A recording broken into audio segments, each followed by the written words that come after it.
global warming affected to greenhouse effect, and how was our Earth before global warming and after global warming. First, let's see how was our Earth before global warming. Let's go with it. Now let's see about glaciers. When glaciers melt and the sea level is in a normal condition and which does not affect in floods. Now let's see how was the glaciers after global warming. Melting of glaciers and which there is a rise in sea level and which affect in floods, and the sea level is not in a normal condition and it's warmer.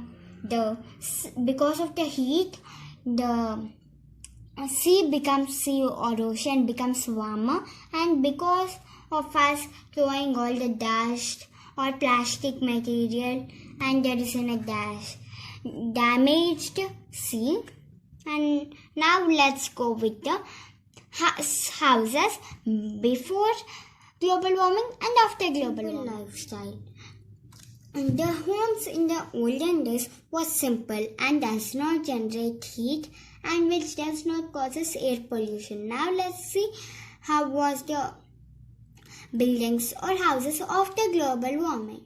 Modern people depend on fossil fuels to provide electricity and which generate heat and causes air pollution. Now let's go with the forests before global warming. Because of the trees in the forest, and trees absorb carbon dioxide, and there is a balance in the oxygen and carbon dioxide, and which does not affect any harm in our breathing. Now let's see the forests in after global warming.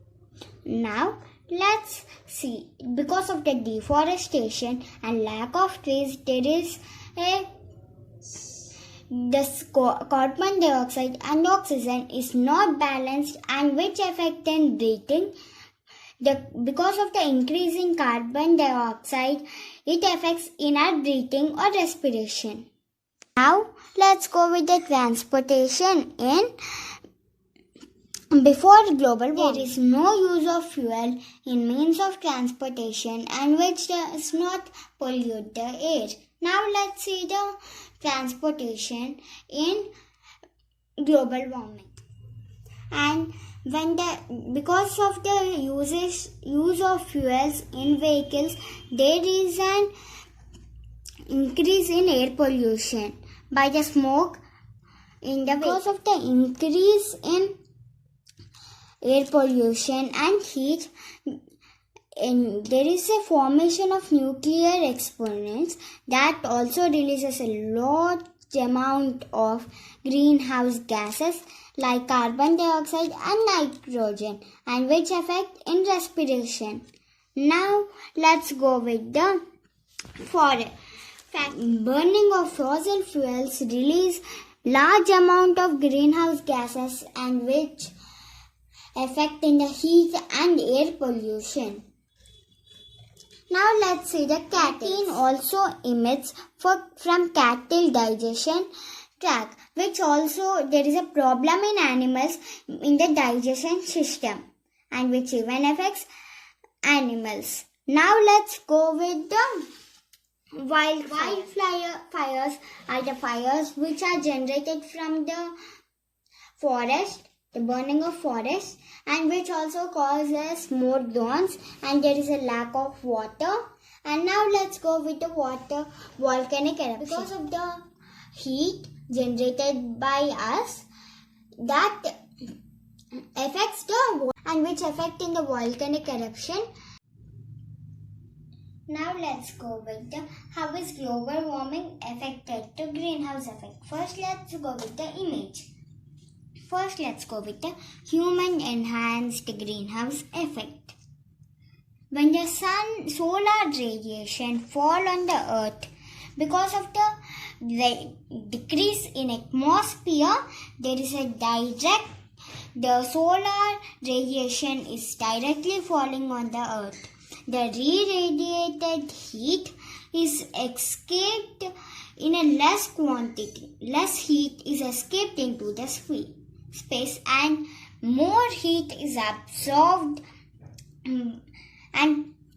by the earth because of the global warming. Now let's go with the natural greenhouse effect. The solar radiation is not fall directly because we have atmosphere and there is less emitted heat. There is a less emitted heat into the earth, and redirected heat is more, and the more heat is escaped into the space, and there is a decrease in heat. Now let's see how is global warming affected to greenhouse effect. The thicker layer of the greenhouse gases trap more heat. This results in an increase in average temperature of the earth. The earth becomes hotter and hotter. And because there is a thicker layer around the earth which is called greenhouse gases, which traps more heat. This results in an increase in average temperature of the earth, and our earth becomes hotter and hotter. And this results in air pollution, and there is in summers overheat.